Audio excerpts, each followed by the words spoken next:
Hi, I'm Jeanette Roche. This is Bridge City News. Here's a look at some of the stories we have lined up for you tonight.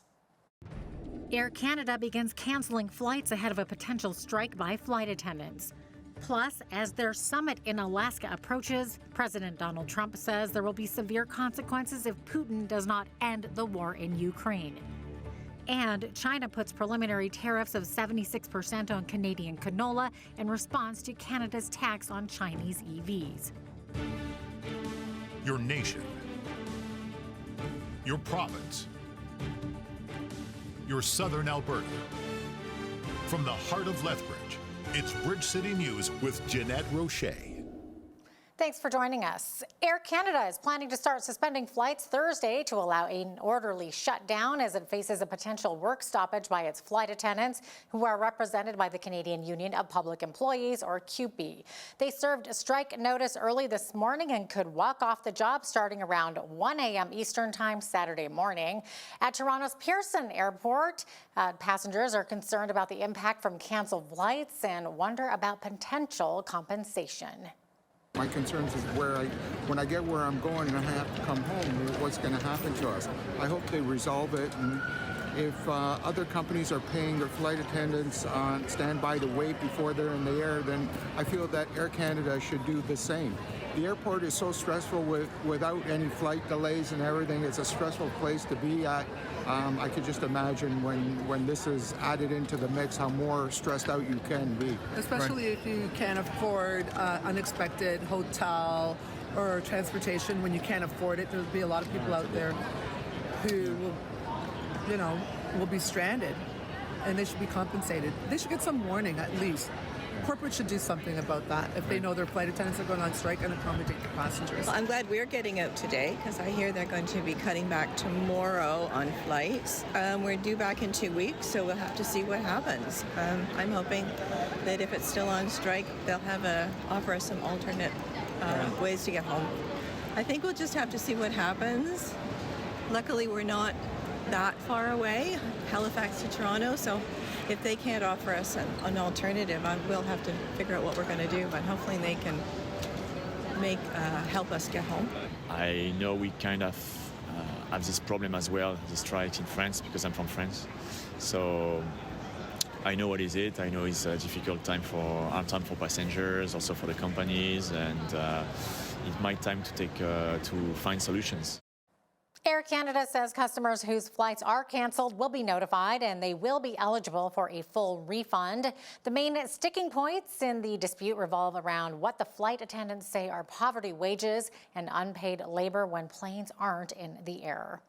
And while we're talking about labor issues, Canada Post says it will meet with the Canadian Union of Postal Workers at the negotiating table Friday to hear the union's response to the corporation's best and final offer.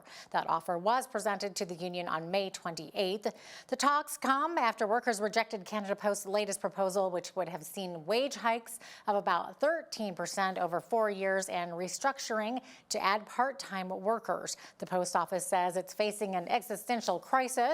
An independent industrial inquiry commission says with letter mail volumes continuing to drop and compensation in the parcel business, Canada Post's operating model needs to change. Friday's meeting will be held with the assistance of the federal mediators. U.S. President Donald Trump is throwing down the gauntlet ahead of his face-to-face meeting Friday in Alaska with Russian President Vladimir Putin. Speaking to reporters today, Trump says there's a lot at stake. Russia face any consequences if Vladimir Putin does not agree to stop the war after your meeting on Friday? Yes, they will. Yeah. What will the consequences there will be consequences? Sanctions, tariffs? There will be, I don't have to say, there will be very severe consequences, yes. How were your calls this morning with European leaders, and was it your call not to invite President Zelensky to your meeting with Putin? No, just the opposite. No. We had a very good call. He was on the call. President Zelensky was on the call. I would rate it a 10, very, very friendly. No, it was always going to be, I was going to meet with President Putin, and then after that, I'm going to call the leaders and President Zelensky. I'm going to call President Zelensky, and then I'll call, probably in that order, the leaders.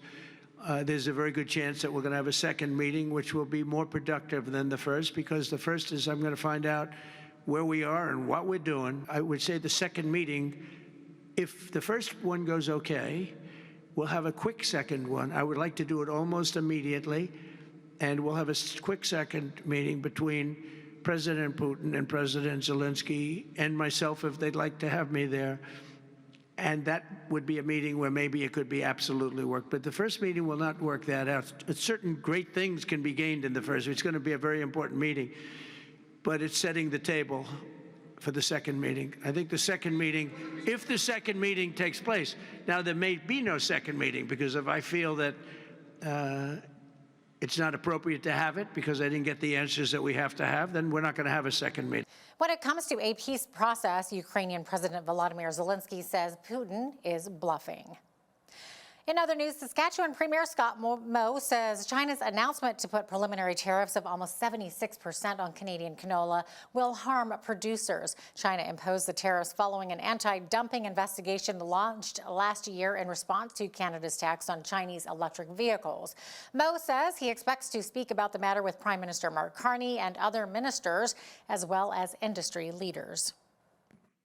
This announcement, and I would say that the timing of this announcement is in particularly hard on our ag producers in this province and across Canada, as they are hard at work starting their harvest procedures and getting their harvest underway. We've estimated about 12 million acres of canola is seeded in Saskatchewan just this year, and the Canadian canola industry is about $43 to $45 billion each and every year. That is responsible, that industry, for over 200,000 jobs, Canadian jobs, and with China accounting for about a third of our exports, the United States of America would be about 40% of said exports. They total about $5 billion. China's exports total about $5 billion annually, much of that coming from our province of Saskatchewan. Alberta's Agriculture Minister R.J. Sigurdson joined Premier Moe's call for the federal government to engage in constructive dialogue with China following its decision to slap steep tariffs on Canadian canola seed. He says nearly 70% of Alberta's canola seed and exports are destined for China. Beijing says the measure will begin tomorrow. American worship pastor and songwriter Sean Foyt will continue his Revive in 25 Canadian tour August 20th in Winnipeg. The city pulled his permit to perform at Central Park following the lead of other Canadian cities that have done the same. But as he has in those cities, Foyt will find another venue and the worship will continue. Foyt spoke with the hosts of Miracle Channel's Citizen about the pushback he's faced on his latest Canadian tour.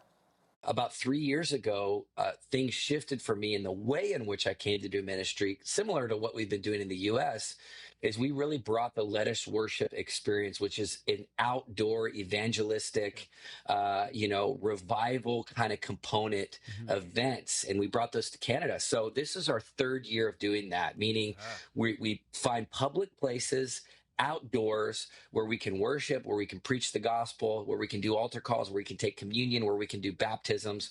And so we have a 2-year-long history of gathering thousands of people. Really, even the last year we came, it was probably our biggest years yet.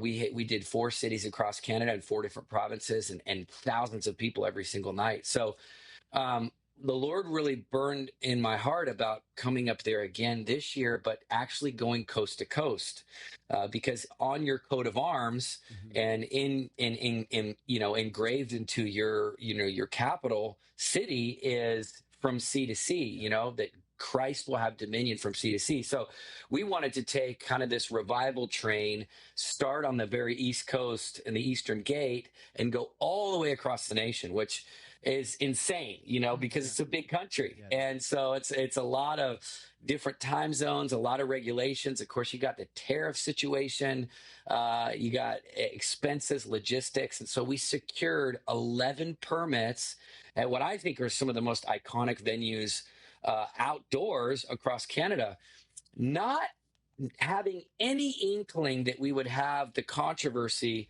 that we've stepped into. So I share that with you, so people understand that I have a long history of coming up there with no issues, no controversy, no problems, largely received.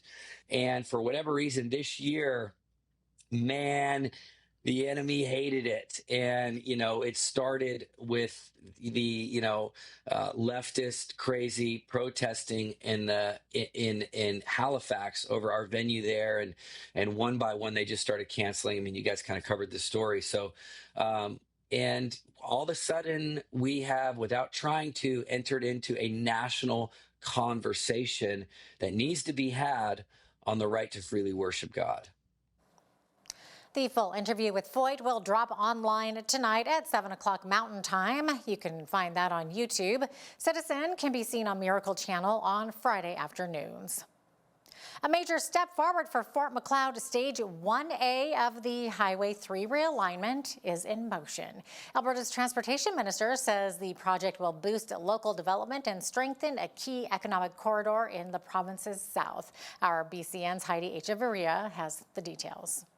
Transportation and Economic Corridors Minister Devin Drishen announced the long-awaited realignment of Highway 3 Stage 1A in Fort Macleod. There's been lots of advocacy to realign this so that obviously you can open up more industrial land and commercial land here in Fort Macleod. So there's obviously the local benefits of having a smarter alignment on 1A. And then obviously it goes into the province's overall strategy of twinning Highway 3 and really opening up this major food economic corridor in southern Alberta with so much irrigation land and agri-food businesses coming to southern Alberta. The alignment here would pull both lanes of traffic farther to the south and then opening up the land that's on the north side for more commercial development and industrial development in the future. Local MLA also highlighted the broader impact of the project, not just on transportation, but on community safety and future growth. Through this realignment, there's going to be an increased safety for the residents in this area, and then along with that, an increase in potential development for this highway. So as we twin it, as we twinned Highway 3 and we start to see Fort Macleod as such an important economic hub for this area. The one thing that you see when you're coming into Fort Macleod, you're going up the hill, your Highway 2 is merging out, so you're going down the 70, taking a turn, merging back into Highway 2 and then hitting the railroad track. So that's the thing that we wanted to avoid, better visibility. There's a pedestrian crossing right across the railroad track, which has had a number of close calls, even with pedestrians crossing to go to the grocery store. So this will help just provide greater clarity and visibility on the highway. The engineering of the works is already underway, while construction is expected to begin in the spring of next year. For Bridge City News, I'm Heidi Echevarria. During the summer months, it's important to know our limits in order to enjoy the season safely, especially when there are deep or fast-moving waters. That's why Lethbridge Fire and Emergency Services, or LFES, conducted training at the Old Man River high-level bridge with the water rescue and rope rescue teams. Greg Adair, chief of the Fire and EMS, says this particular area is amongst the most challenging places to access in Lethbridge. And we're working on enhancing the safety of the river valley. We're doing this jointly through a training session with our technical rescue team. We're there, as you can see behind us, removing rope swings and ladders from the CPKC bridge. This is a very dangerous spot within the river. With all the hazards you see around us and what you can't see below us, we ask people stay away from this area. It is not a safe area. There's many areas within our river. Please go and use them wisely and responsibly. So yeah, there are a number of hazards. As you can see behind us, there's trees that are caught up in the abutments, and under the water there's many other hazards that you cannot see. If you stay away from the train bridge, the river is very safe. I would also ask you to stay away from the weir. The weir is also a very unsafe part of the river, but everywhere below the weir, away from this CPKC bridge, is very safe. When you are using those areas within a river, make sure you do have a life jacket on. Make sure you're refraining from drinking alcohol or doing drugs. Talk to your loved ones. Tell them, hey, I'm going to get on the river at this place. Some of our divers have reported that there's large logs under there that are jammed in, just garbage, debris. I know that they've found engine blocks in other areas of the river. It's very unpredictable what is under there, and you cannot see it from the surface, so that's what makes it so dangerous. They're just setting up different rope lines. They're doing a lot of climbing, so some of the rope lines that are tied on by public are quite high. So it's just transitioning over the girders and working their way up. Each year, LFES receives reports of individuals jumping into the river from the low-level girders of the high-level bridge. This is private property and it is extremely dangerous. The Agri-Food Hub and Trade Center. It's quite a mouthful of a name, but that could soon change. A request for proposal has gone out for Lethbridge's largest event center. Prospective sponsors will have until August 27th to submit bids for naming rights. It's unclear at this time how many, if any, businesses have made submissions. However, the city hosted a site visit for all interested parties. The $77 million facility spanning 268,000 square feet opened in August of 2023 as a Lethbridge and District exhibition. It looked for a larger, more modern space for events and festivals. The city of Lethbridge told BCN that it would not be sharing any further details outside of what is outlined in the proposal. Bridge City News also reached out to LDE, who declined to provide any comments at this time, as it is a city-led process. There was a pretty special gathering Tuesday at a golf club in Terrebonne, Quebec. Members of the 1976 Canada Cup hockey team gathered for the inaugural Serge Savard Invitational. And despite what a lot of hockey fans think, Savard himself says their 76 team was better than the 72 team that beat the Russians. 72 is special. It's in the history book. 72 made the history. But in 72, we didn't have Bobby Orr. We didn't have Bobby Orr because they were injured and the other one went to the WHA, the new league. And in 72, that was the first year of Guy Lafleur in the National Hockey League. So we didn't have those three dominant players. Well, the 76 Canada Cup team was a pretty good team, as you know, and to score the overtime winning goal was pretty special.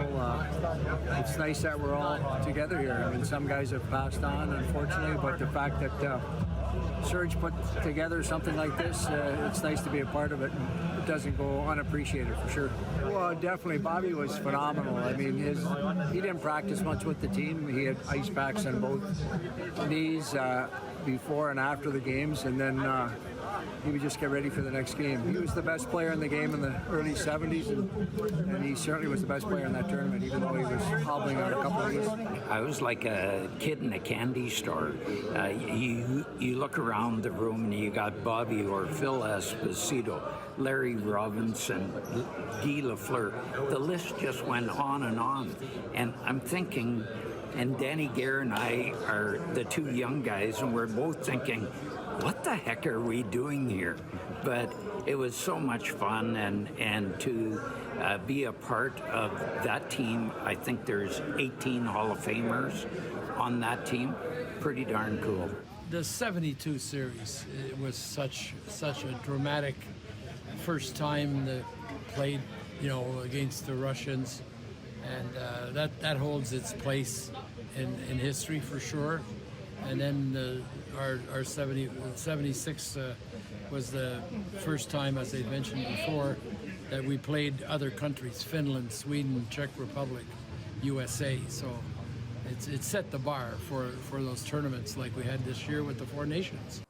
Along the road leading into the Le Mirage Golf Club, banners of each legend hung on the flag posts, and the late Guy Lafleur and Bobby Hall were pictured in black and white. So nice. Back here in southern Alberta, it was a warm yet windy one out there today, but if you're not into the heat, you'll love Thursday's short reprieve. I'll be right back with a look at your 7-day and national forecast.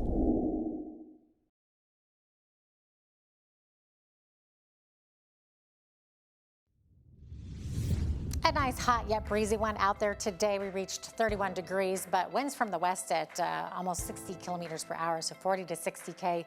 So I hope you held on to your hats. You'll need them again tonight because that wind's sticking around this evening. Also this evening could see a 30% chance of showers, risk of thunderstorms. Into tomorrow, we're expecting a cooling trend actually across all of Alberta. So we're jumping from 31 down to 20 degrees on Thursday. There's that reprieve I was talking about earlier.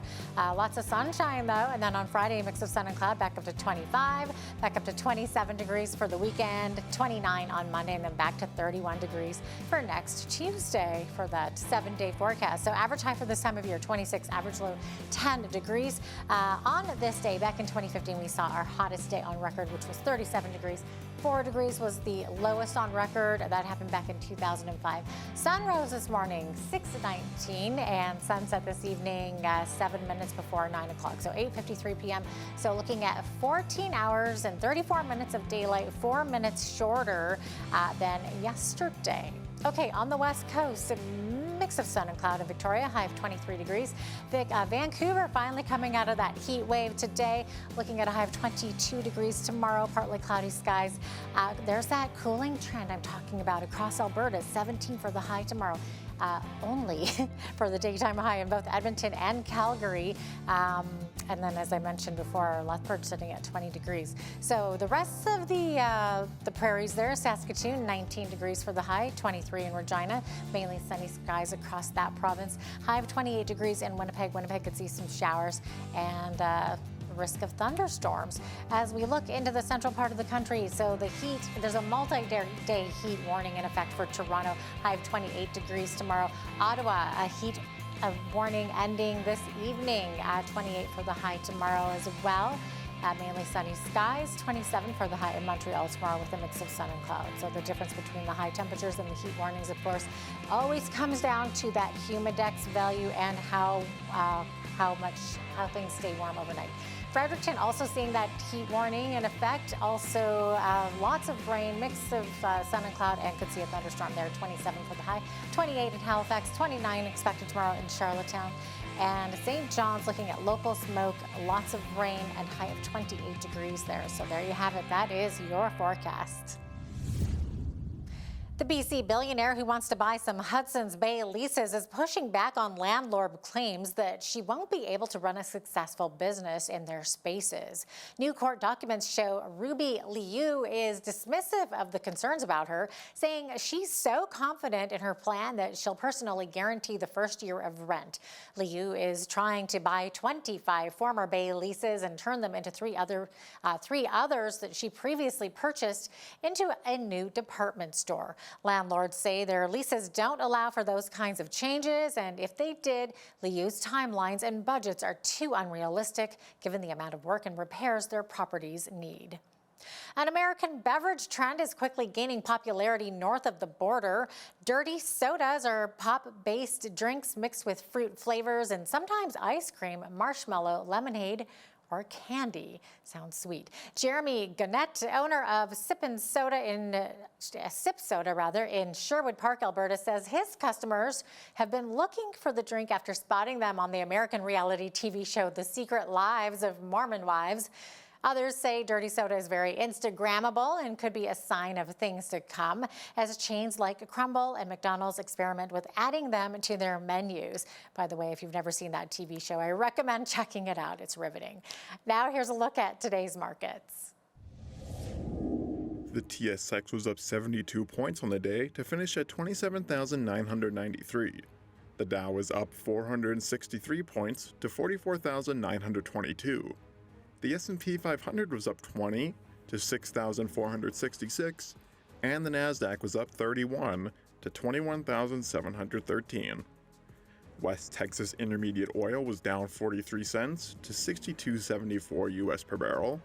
Natural gas was up a cent to 2.82 US. Gold was up 7.67 to 33.5568 US an ounce, and silver was up 59 cents to 38.50 US an ounce.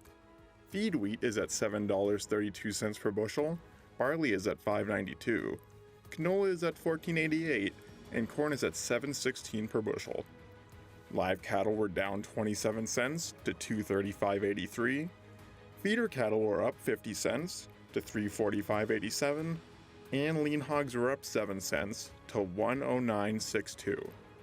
And the Canadian dollar was down slightly over the past 24 hours and currently sits at $72.70 US.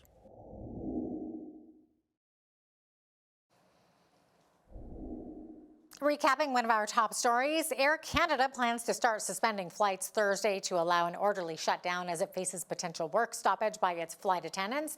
The FAs are represented by CUPE. They served a strike notice early Wednesday morning and could walk off the job starting around 1 a.m. Eastern Time Saturday morning. At Toronto's Pearson Airport, passengers are concerned about the impact from canceled flights and wonder about potential compensation.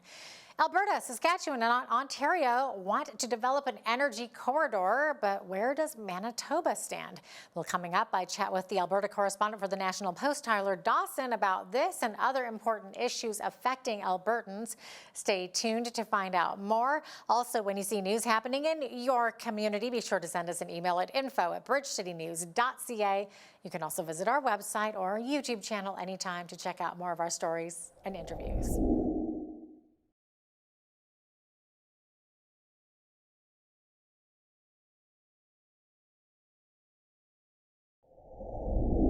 Could Manitoba get in the way of Alberta, Saskatchewan, and Ontario teaming up for an energy corridor? Also, Alberta is appealing a court injunction that puts a halt on their ban on treatments for transgender minors. And COVID vaccines are going to waste. Oh no. We're going to chat about all of this and a whole lot more with Alberta legislative correspondent for the National Post, Tyler Dawson, who joins me now from Edmonton to break it all down. Tyler, welcome. Thanks for having me back. Of course. Okay, so earlier this year, Tyler, the Alberta government announced that people wanting that COVID vaccine this year would now have to pay for it. So they're saying that they're doing this because there was a lot of waste on last year's vaccines. I guess it just sat there and no one used it. So have they said how much it's going to cost if people do want to actually get it? No, they haven't said that yet. What has happened is this week they opened up a registration portal where you can sign up to get the COVID vaccine and actually sign up to get the flu vaccine as well, which should sort of help coordinate the number of doses, I guess, that the province needs to bring in. As you mentioned, there were a significant amount of waste last year, actually. I think about half of what the government procured ended up going to waste in the end and cost about $135 million. So a bit of a logistical problems plagued the program last year and obviously cost a lot of money. So this year, what they're doing is everyone's going to sign up. They'll know how many doses to order. Those doses will arrive. People can get the shot. But as to the cost, no, the provincial government hasn't said yet. The estimate that is floating around is that it would be about $110 per dose. And I think that's an estimate that comes from the United States in terms of the per dose cost there. So we don't know exactly if they're going to be charging that full amount or if there might be some other amount or what sort of proportion of the administration and purchase of the vaccine it's going to cost. But at any rate, the bottom line here is that people who do decide to get the COVID-19 vaccine this sort of flu season are going to need to pay for it. We just don't know how much yet. Right, and it sounds like it's a move that's upsetting to some, like the opposition, obviously, who say that a vaccine like this should be free, and instead of charging, they should be pushing it. So what have you heard on that front?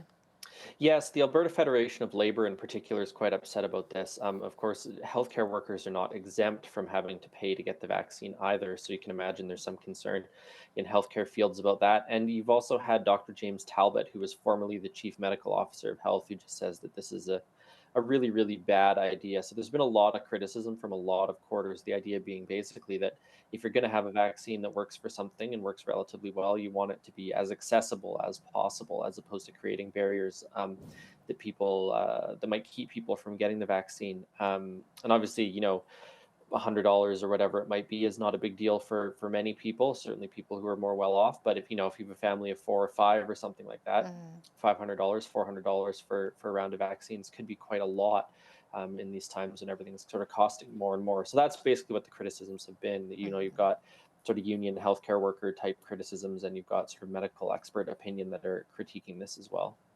For sure. Okay, Tyler, moving on. The governments of Alberta, Saskatchewan, and Ontario have teamed up to procure a feasibility study to explore the energy and economic corridor between those 3 provinces. And Tyler, this could include a new pipeline running from Alberta to Ontario's ports and refineries, I believe. But there's a catch, isn't there? There is, and it's sort of that Manitoba's right in the middle of this corridor, and they're not involved in the planning. Of course, this is just a study, right? We're not at the point where there's even a project proposal. We're not at the point where they're breaking ground, anything like that. But Manitoba's not sort of participating in this what is otherwise a tripartite sort of look at what a national economic and energy corridor might look like. There's all sorts of complications on a creating something like this. There's Indigenous rights that are going to be affected by it. There's going to be landowner rights affected by any sort of corridor that's going to run through any part of any province. Lots of big questions about this, but that's in part what this study is presumably going to answer, is just how feasible, what are some of the options for actually getting something like this done. And it's important, I think, because this isn't just, opposition politicians in Ottawa calling for it or one premier calling for it. You do have the premier of the largest province who's on board. You have two premiers of the sort of most biggest resource producing provinces that are on board with this as well. So at this point, we don't have any actual proposals, but certainly there's a lot of talk about what this could look like. And this is actually quite an old idea, this energy corridor idea. I think it goes back to like the 50s or 60s, although it's been sort of revitalized in the past decade or so, particularly, and at first by the Conservative opposition in Ottawa and then by the United Conservatives here in Alberta. So a lot of talk about this, and it'll be interesting to see what a feasibility study produces, giving us some hard information, some hard metrics, some hard data, some hard suggestions about what this could actually look like in the future. Yeah. Any ideas as to why Manitoba wouldn't be on board with this? Well, I think it has to do, I'm not certain, but Bob Canoe, New Democrat politician, obviously, and then there's three other Conservative politicians, but I imagine it has something to do with Indigenous rights and some of the complications there. Yeah. That's my sort of best guess at it at this point. Yeah, no, that makes sense for sure. Tyler, the Alberta government has appealed a court injunction that put a halt on the government's ban on some healthcare treatments for transgender minors. And late last year, the province had banned the use of puberty blockers for those under the age of 16. And of course, a group of LGBTQ organizations sued, and in June won an injunction putting things on pause until the courts decide the constitutionality of the rules. So Tyler, will this be the end of that, or how far could this provincial appeal go? So the appeal will be specifically about the injunction part of it. The courts have not ruled yet, either a lower court or an upper court, on the constitutionality of the rules, which, as you say, came in late last year and affect hormone treatment and puberty blocker therapy for transgender minors. So they're basically just fighting over whether or not this can be put in place in the interim. So as it stands now, the old rules are still in effect. Youth can still receive treatment, medical treatment for sort of transitioning, I guess, non-surgical transitioning. That's the term I'm looking for. And the injunction had prevented the government from changing those rules. So we're basically, it's status quo at the moment, what the status quo was up until late last year when those new rules were brought in. So if the Alberta government wins this appeal, then they will be able to implement their new rules in the interim until the courts finally decide on the constitutionality of this. And of course, we don't have a timeline on that. Sometimes the courts move relatively quickly, sometimes they move quite slowly. So we just don't know how long this injunction is going to last.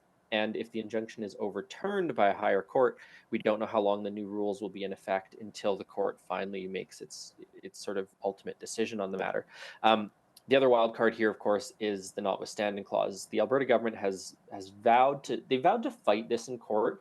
They say that they think they can win. They think they have a solid case to win this in court. If they lose in court, though, they've also left open the possibility that they'll use the notwithstanding clause, which basically means that they will override any court decision. They will make this decision. They will put in these rules anyways, despite a potential finding by the court that it's unconstitutional. So we certainly have not heard the last about this, not by a long shot. Wow. Okay, Tyler, Premier Danielle Smith is in Mexico right now promoting trade with Alberta, specifically agriculture and energy. And Tyler, reportedly, this is the first time an Alberta Premier has traveled to Mexico on a trade mission since, 2019? Yeah, she's in Mexico for work, not vacation. So, maybe not quite as fun a time for her as it might be otherwise. So she's in Mexico City. You're right. There hasn't been a trade mission to Mexico since 2019. And you know what, for the life of me, I actually don't remember if it was Rachel Notley or Jason Kenney who would have gone there. But either way, it hasn't happened in, I guess that would be 6 years at this point. So, and Mexico is Alberta's fourth largest trading partner. There's hundreds and hundreds of millions of dollars that go between the two countries. A lot of agriculture and energy exports to Mexico from Canada. and then we get back sort of iron and steel products and a bunch of other stuff. So there's a fair amount of trade. And obviously this is all happening in the context of this sort of trade war that US President Donald Trump has kicked off. You know, jurisdictions and businesses, politicians at all levels are trying to find alternate places to trade, alternate business arrangements, all those sorts of things. So you can see the logic in getting down there to discuss with one of our largest trading partners what other opportunities exist. I was going to say Mexico's been getting a lot of Canadian politicians down there lately. All right, Tyler, last year, 2024, was a record-breaking year for organ donations in Alberta. So how many people donated their organs last year? I think it was 317, and that's up from 273, I believe, from the year before. And obviously, in these cases, all of these people ended up dying. So these are people, you know, either in a vehicle accident or towards the end of their life who made the decision to donate. And there are a few possible reasons why the numbers have started to go up. You know, the obvious one is that perhaps there's been more awareness of organ donation and its importance, and more people are choosing to be organ donors towards the end of their lives. But Alberta also, this dates back to about 2019, but I think it became law in 2021, 2023, something like that. We have it's not quite a full opt-out system. A full opt-out system would be everyone is an organ donor unless they say, no, I'm not going to be an organ donor. We don't quite have that. What we do have is a system where if someone is in hospital and looking like they're going to be towards the end of their life, there's sort of a structure in place that they can be talked to about organ donation. Their next of kin can be talked about organ donation. Basically, the process whereby someone becomes an organ donor can be initiated, and doctors are sort of obligated to bring those things up. And so basically all that means is that you miss fewer opportunities for organ donation. You know, there's obviously circumstances where someone could have been an organ donor, but, you know, the plans weren't in place and they die too soon, or their organs can't be used for whatever reason. This sort of system aims to eliminate some of those missed opportunities and get more organs from people that might be able to if they knew about it. So it's you know, an integral component of any sort of modern medical system is that you've got a pretty good organ donation structure, and things are looking pretty positive for Alberta on that front, albeit, you know, obviously horrible individual tragedies lead to organ donation, but there's an upside to all of this in terms of hundreds of lives being saved because of it. And of course, we also had the Logan Boulet effect. Do you think that had, you know, any domino effect there on the number of organ donors? Yeah, I would imagine that anything that raises awareness is going to have some effect on it. You know, you see that in all sorts of. A good example of that too would be like blood drives, when ads are put out saying that there's an urgent shortage and an urgent need for blood and plasma and things like that, and people roll up their sleeves and go to donate. So I think you have sort of this legal, structural, medical side of things that I just talked about, but very much the public awareness side of it too, I think is a really crucial component. Right. We don't have much time left, but this one's kind of interesting here. So the Alberta government has changed its expense disclosure rules for politicians and other senior officials. Now, they must only publicly now report expenses over $100. So the province also deleted 8 years of records from public disclosure databases. So Tyler, isn't this diminishing the degree of disclosure and public accountability being provided? Yeah, I mean, there's no good way to spin that if you're in government communications. It's without a doubt reducing the amount of disclosure and the amount of transparency that government officials are subjected to. So this is politicians, ministers, senior staff members, things like that. They will only now be required to publicly post receipts and things like that over $100. So $100 can go, you know, a relatively long way. And of course, if you have $1,500 receipts, you don't have to post them all unless it was all one expense. So we certainly will have less of a good idea what government politicians, what senior staff are actually doing with taxpayer money when they're traveling or at work meetings, entertaining, those sorts of things. The government says, of course, they're bringing this in line with the standards of other provinces. They say that this is going to reduce red tape, all those sorts of things. But all of that could be true. But at the end of the day, it's certainly a loss for transparency. I don't think anyone would dispute that. That's interesting, for sure. And it's interesting also that they went back 8 years, which takes them into opposition time frame as well. Yes, and that's one of the other changes they made is they now only need to be posted for 5 years. So I'm guessing that what happened is they cleared out some of the stuff that's older than 5 years in there, and that comes in handy now and again because you can compare and contrast. You know, if you've got the transportation minister's spending all this money, you can go look and say, well, is that, in line with what other transportation ministers have spent over the years? So it's certainly a loss for research purposes as well. Yeah. Alberta legislative correspondent for the National Post, Tyler Dawson. Thanks so much for joining us today. Appreciate having you on. Always a pleasure. Thanks so much.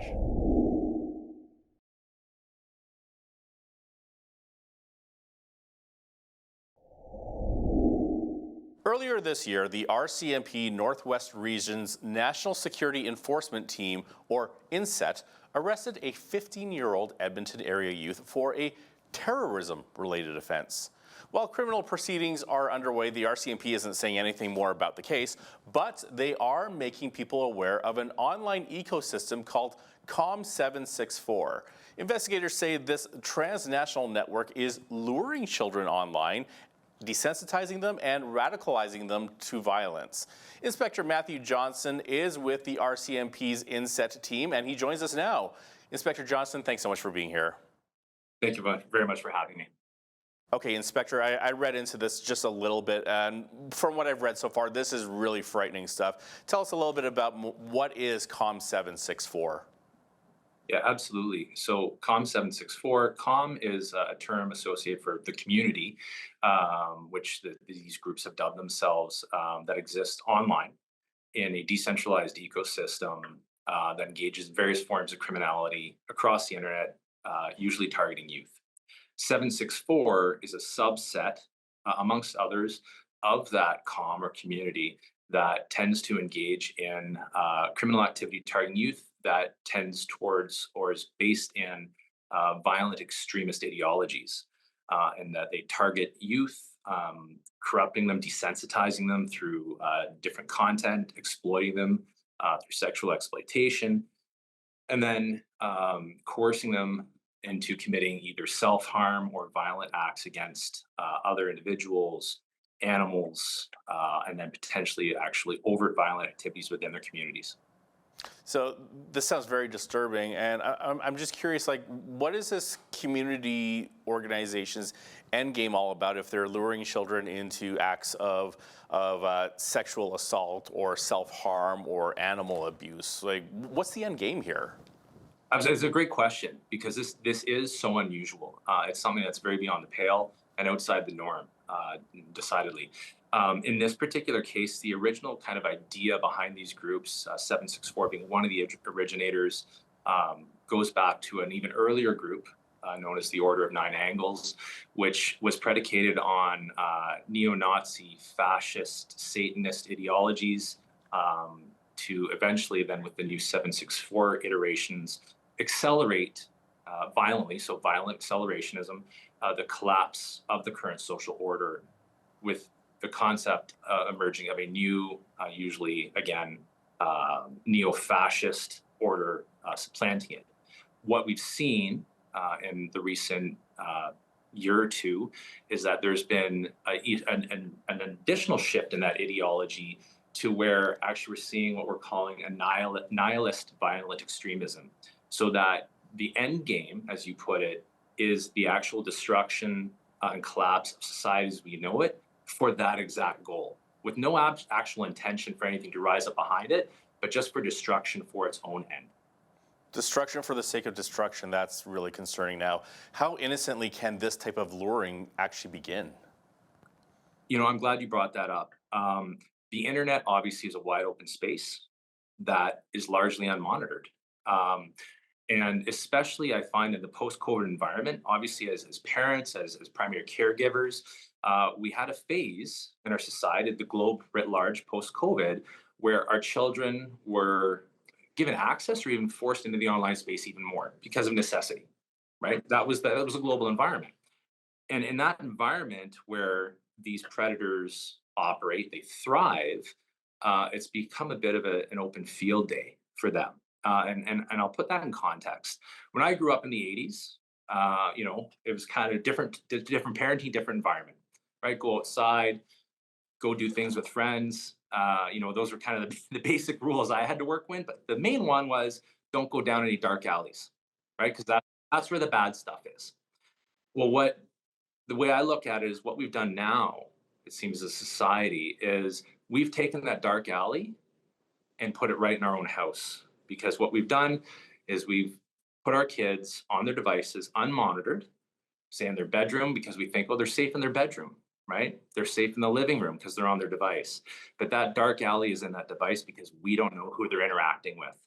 So it's incumbent on us, it's that whole society approach, not just a policing approach, but that whole society approach to encourage everybody as a primary caregiver to engage with their children about what are you doing online, right? Be involved, increase your digital literacy, know what those kids are doing online, who they're engaging with, what platforms are they on, what are the kind of things you're seeing, set some parameters, have open discussions that are non-judgmental, but that you're engaged with those children to know what they're doing and who they're interacting with. Because when they're unencumbered, unsupervised online in any corner of the dark corner of the internet, that's where we can see these problems, unfortunately, tragically occur. And kids can be so impressionable too. What kinds of vulnerable youth is this group targeting? Absolutely. So youth at writ large are obviously at risk at this, but these types of groups have actually publicly in their own materials that they've published, messaging they put online, has really said that their targets and their tactics are to actually specifically isolate and focus on vulnerable youth. And I mean, that can mean from anybody who's just socially, excluded, looking for some sort of belonging, to individuals who might be struggling with identity issues, to individuals, youth that have potential disabilities, but really those people who are struggling to find acceptance somewhere, who are looking to reach out into a community, and these predators are giving that false sense of community, engaging with them, drawing them in until they can't get out. And then that's where the exploitation starts, and that's where that descent into potential pathway to violence begins. So could you give us an example of how this group may actually try to engage a youth, and just so we can know like what are some things parents should watch out for in terms of their kids' behavior or what's being communicated to their kid if they see a message? Absolutely. No, again, great question, and it's fairly broad. So I'm going to cover a couple things there. So platforms that we see that these groups are routinely targeting youth on are something that might be innocuous to us parents as Roblox, Minecraft. Wow. That starts an open gaming platform where they might be interacting. And keep in mind, a lot of these offenders as well are youths themselves. So they know how to engage with potential victims as a peer or a friend. And they'll engage with them in that gaming environment, innocently, innocuously, potentially at first.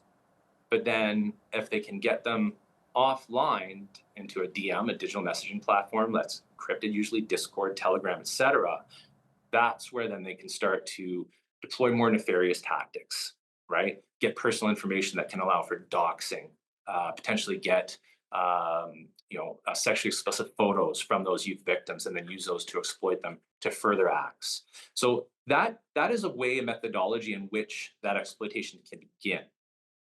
Now, for parents to be aware of certain signs and symptoms, if you will, with the youth that they're supervising, be it if they're parents, teachers, primary caregivers, etc. And some of those could be those platforms themselves.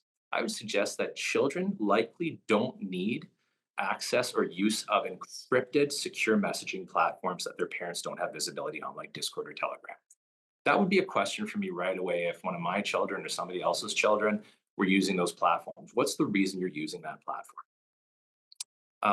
If anonymous gifts are being delivered to your house for your child, that should be a pretty big alarm bell. But again, being involved in that digital space, those gifts can actually also be delivered online in those games. Robux is a currency, a digital currency within the Roblox gaming environment. That can be provided by the offender to the potential victim as an incentive or inducement to continue in that exploitative behavior. So those are indicators. It gets a little more nefarious as you dive down the rabbit hole of the 764 environment.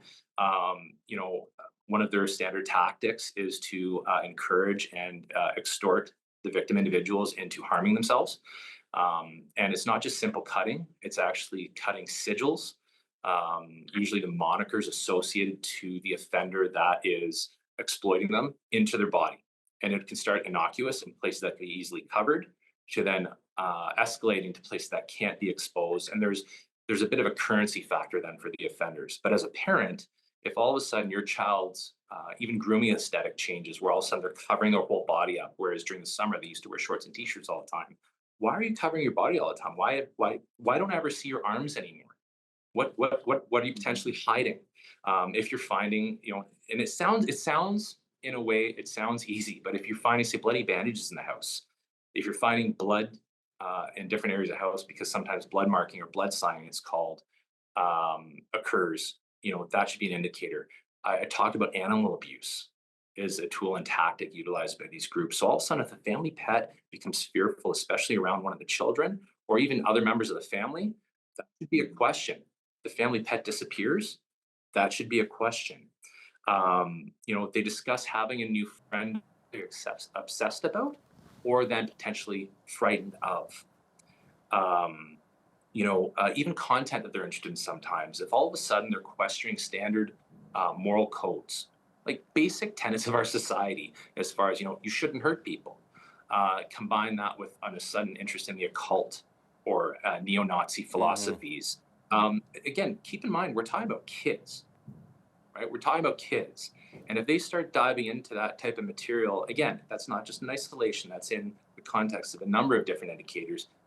I think questions should be asked, right? And that's when, those primary caregivers, regardless, teacher, parent, et cetera, should be asking some very serious questions, potentially reaching out for help. Right. Now, I don't know how many kids are watching the news right now, but for kids that are in their teens, I would assume these warning signs, they should be looking out for as well. If they're getting gifts sent to them or online gifts, if they're being coerced into self-harm or give up nudes as some kind of blackmail thing, that's those are things that kids should be looking out for as well. Now, a lot of parents might think the solution to all this is simply give them less screen time, but there's more to that, isn't there? 100%. And I think you nail it right on the head there. It's not practical. We're in an environment where, like it or not, the digital age is upon us for a long time now. It's part of our life. But, I think it's a good thing to maybe dial down the screen time. But I think the main thing, I think we touched on it earlier, was that those primary caregivers need to be engaged, and from the youth perspective too, from younger children to the teens, need to have an open dialogue with those primary caregivers, whoever they are, the people that are important in their life, about what they're doing online, who they're interacting with, the things they're seeing. And I think some of the most important things, and the messages to the youth in particular, is that if this is happening to you, if you're being victimized in this way, it's not your fault. Right? Have that conversation with the trusted adult. And for those adults, remember that. Don't judge. Be supportive. Listen to those potential cries for help, and have that dialogue, and then reach out to the appropriate resources, if it's your local police or jurisdiction or other social services supports, depending on the nature of the incident. But that's the important part, is having that dialogue about the digital environment that they're treading in, exposing them to the dangers of it, explaining what the potential pitfalls are, and then explaining if something does go horribly awry, that again, it's not their fault. They are a victim. They need to feel safe and comfortable to come forward to that primary caregiver and feel supported to address the issue and make sure they're safe. And we're almost out of time here, but I wanted to ask you really quickly, because parents always want to be involved in their kids' lives, but sometimes these things can just escalate so fast, and faster than parents can keep up. So if parents want to learn more, what kinds of tools are available to them? Yeah, that's a fantastic question. So the Government of Canada actually has a program online that deals with cyber safety, and it's called Get Cybersafe, getcybersafe.ca. It's an excellent resource that cuts across all different age groups, people, different knowledge and skills with digital assets, different crime types, and it provides a ton of information on how to make sure you or people around you are safe online. So that's an excellent resource. The other resource, and we partner with them quite extensively here in Alberta, is the Organization for the Prevention of Violence. And through their program, which is called Evolve, they provide psychosocial services to both victims and offenders to off-ramp them, but also provide support to victims through various tools, social, health, family services, welfare, in this type of milieu. So those are great tools for parents, for anybody really that has concerns in regard to this environment. Inspector Matthew Johnson is with the RCMP's Integrated National Security Enforcement Team, or INSET. Inspector, thanks so much for your time today. Thank you very much. I'm Naveen Day. On behalf of all of us here at Bridge City News, thanks for watching.